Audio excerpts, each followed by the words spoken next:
Hey everyone, I'm Jack Fossett, and today I'm going to share with you the Henry Amplification 45 Plus combo amplifier.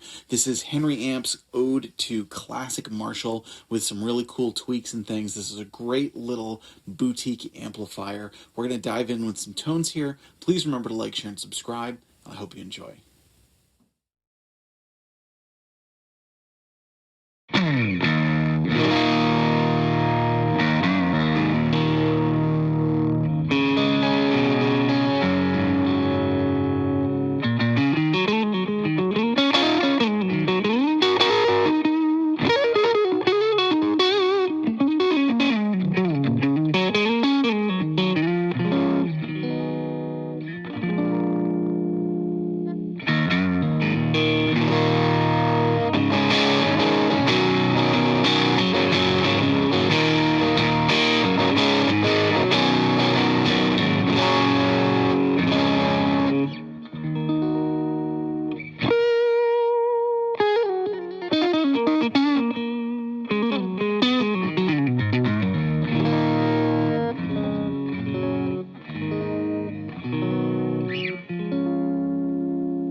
All right, so Henry Amps is a company from New Jersey, small company making hand-wired all-tube amps that are inspired by some classic amplifiers, but with their own modern updates and tweaks and things. If you have not heard of Henry Amplification, check them out. I've put a link to the website below where you can order this amp or any of his other amps. I do want to take a minute to say here that this is part of a collaboration that I'm doing with Henry Amps. This is going to be the first of several, so you'll see more Henry Amps coming up in the future from me as well. This one is, again, as I mentioned, it's kind of an ode to classic Marshall tone, and it has some really unique versatility in and of itself in that realm. Now, some of it is inherent and some of it is optional. So the model that I'm working with today is their 112 combo. It also is available in a head version with a matching either 112 or 212 cabinet. Now, the standard speaker choice is the Warehouse Retro 30, which works great for this amplifier. That is what is loaded in this model that I'm playing today. You do have the option to discuss what sort of speaker you want if you order your own amplifier, so there are certain things that are tweakable. Other thing that is an optional that is in this amplifier is the tube-driven spring reverb, which is kind of unique for a Marshall-style circuit, and it works really well. It gets that nice sort of splashy reverb tone, but it does it in a way different from like a Fender Blackface amp. It sits in the back a little bit more, but it still has that luscious tone, and it doesn't wash out. It gets certainly very present, but it doesn't like wash out the amp. As much as I love tube spring reverb, there are some amps where you can't really push the reverb past like 3.5, 4 without it just being too much. This one you have a nice range over the reverb. Now, it doesn't get to the point of like ultra drip drip, but if you're playing a Marshall style amp, that's probably not what you're looking for anyway. So it's a nice reverb tone, and again, it's tube driven spring reverb. Now, what makes this unique as a Marshall style amplifier is you've got gain, you've got a volume, you've got a master volume, you've got an overdrive switch. Now, the overdrive and the reverb, if you have one with reverb, are foot switchable. And what's unique about it, the way he describes on the webpage is that the master volume is basically like a better master volume that's almost like an attenuator, and it doesn't really say much more than that. And that's about the extent of what my understanding of it would be anyway, because I don't do tech stuff. But I will say that as far as master volumes go, master volume is almost kind of a dirty word, for amplifiers. This one works really well. It has a nice thick saturation, and it feels like it has that sort of power tube warmth at lower levels when you use the master volume, as opposed to other amps where the master volume really just kind of is allowing you to dial in more preamp gain. This one works. It gets nice tones at reasonable volumes, which leads me to two things. One, it has plenty of volume on tap. It's a powerful amplifier, but with the functional master volume and with its size, it really is a very versatile amp for a lot of things, because it's more than powerful enough to gig with. You can get great tones to record with, but it's also small and portable. So here it is next to a Fender Princeton Reverb to give you an idea what size it is. So you can see it's not much bigger and it's not much heavier than a Fender Princeton Reverb. Well, an equivalent Marshall style amplifier like a JTM 45, the combo, is going to be quite a bit heftier than that. It's going to be more debilitatingly heavy and also not have as many options. So this one is very, very ideal in a lot of ways for its portability. It's a powerful little amp that it's not so small that people will write you off like it's a practice amp, but it's not debilitatingly big, particularly in a day and age when a lot of people are getting more into direct in and stuff like that. It's nice to have a powerful amp that comes in a small package. Now, between the OD switch, the gain volume and master volume, there's a lot of different ways you can dial it in. With the OD unengaged, it's kind of like an old Plexi, and then with the OD engaged, it's like a later hot rodded Plexi. That's kind of the layman's version of it. It really is that old style Marshall sound, a little bit looser. It has that nice kind of edge of breakup gain to it, a nice sort of crunch, but not getting into that tighter distortion sound of later amps like the JCM 800.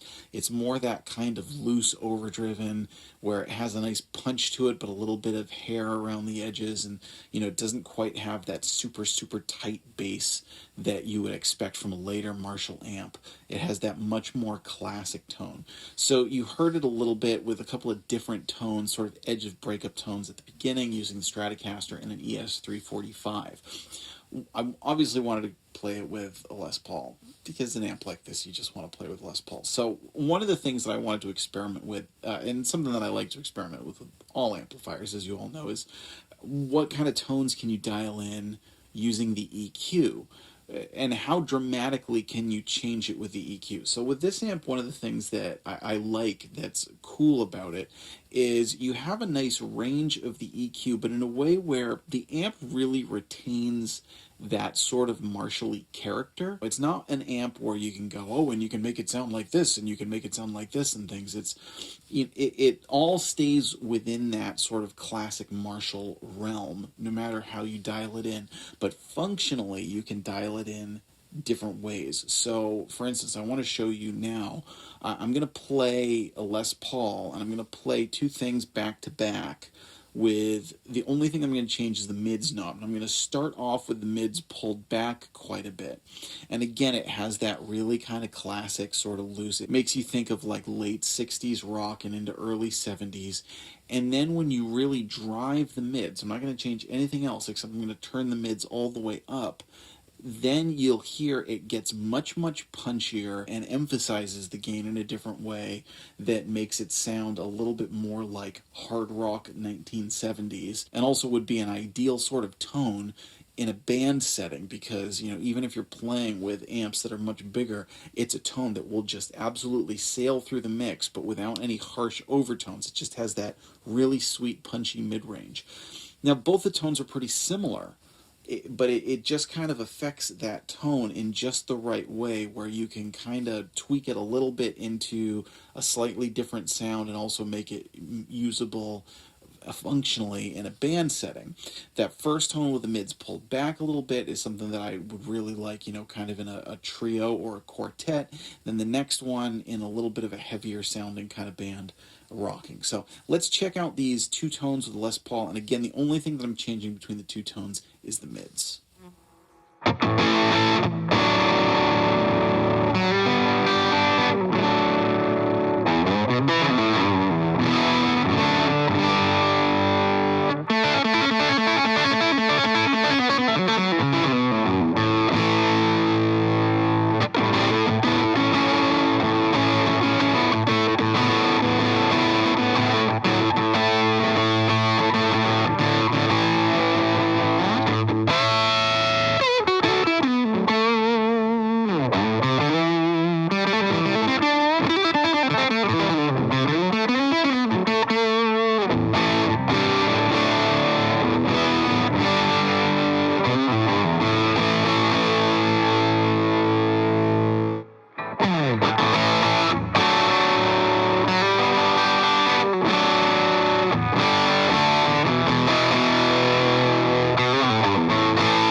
I also like to know if an amp can take pedals well, and I found that I liked this one taking pedals well, so I'm going to go back to the Stratocaster and play kind of a cleanish tone going into it, and then after that, I'm going to kick on a Wampler Bell overdrive, the new Wampler Bell overdrive, and show you how the overdrive works into the amp. So let's check out a few more tones from the Stratocaster here.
Now, one of the things I noticed is there's a nice woody quality to it, and it's kind of like, it's not like a woody quality like a Fender has. Every amp kind of has their own. You can describe them a lot of different ways, and you could get out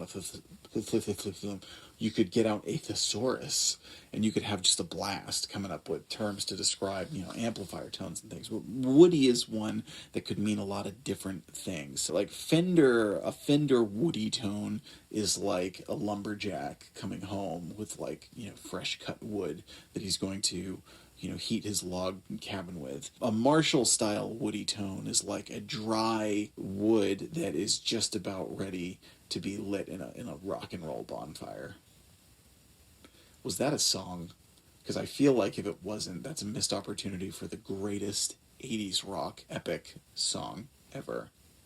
Rock and roll bonfire!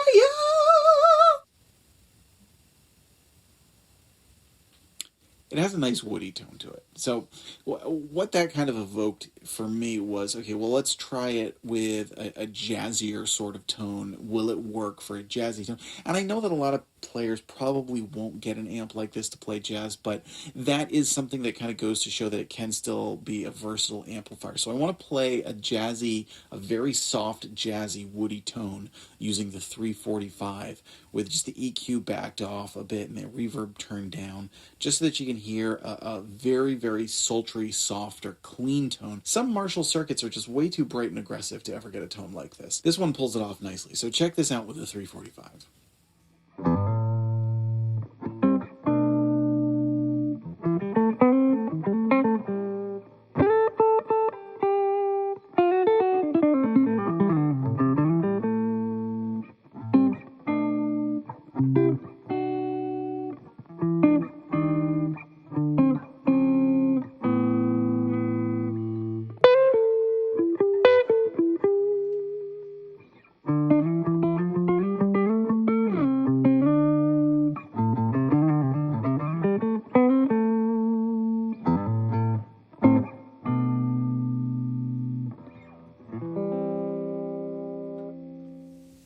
All right, so I'm going to go back to the Les Paul in a second. Now, I always think of the Marshall Bluesbreaker being a massive Clapton fan.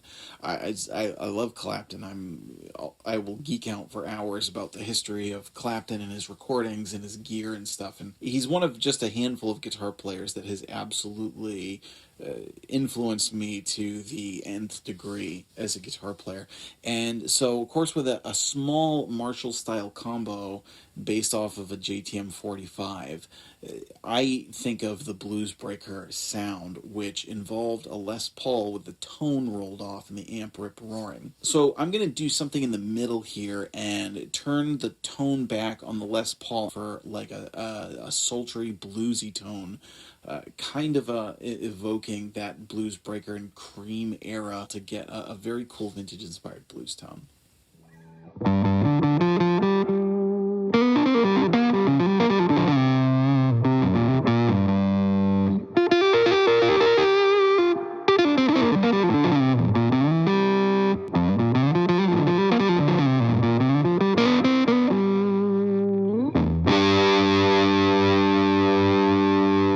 Lastly, we're going to play a really pretty clean, and this is again another one where some of the classic Marshalls, they were really known for just getting rip roaring and things. That was the tone of them. And not many of them would have really been associated with the best clean tone ever, particularly in the 1960s. The clean tone was more owned and known for Fender and Vox amps at that time period. It's high watt too. But generally speaking, if you were thinking of a classic Marshall, you're thinking of one really wide open. This one has a really nice clean tone, and again, particularly because the overdrive section is foot switchable, this is something that makes it that much more versatile as a gigging amp, that you could have a really beautiful open clean tone that really has kind of a nice sort of crystalline quality to it, and then kick on the OG or kick on a pedal if you want. Again, it takes pedals really well, but you wouldn't necessarily expect that sort of sound from an amplifier like this. So I'm going to play one last clean tone with the Stratocaster with the reverb sitting a little bit higher.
So there's a sample of some of the things that this amplifier can do. Again, this is handmade in New Jersey. These are really well put together. I love the styling. It's very clean. It's not rough around the edges at all. It's very, very well assembled and everything. If you look at his webpage, the style of the amplifiers in general, there's a lot of different stylings you can pick from, whether you want to go classic or whether you want to do something very different and much more personalized. This one evokes that classic Marshall feel with the grill cloth, and it's very clean. I like it. I like the styling.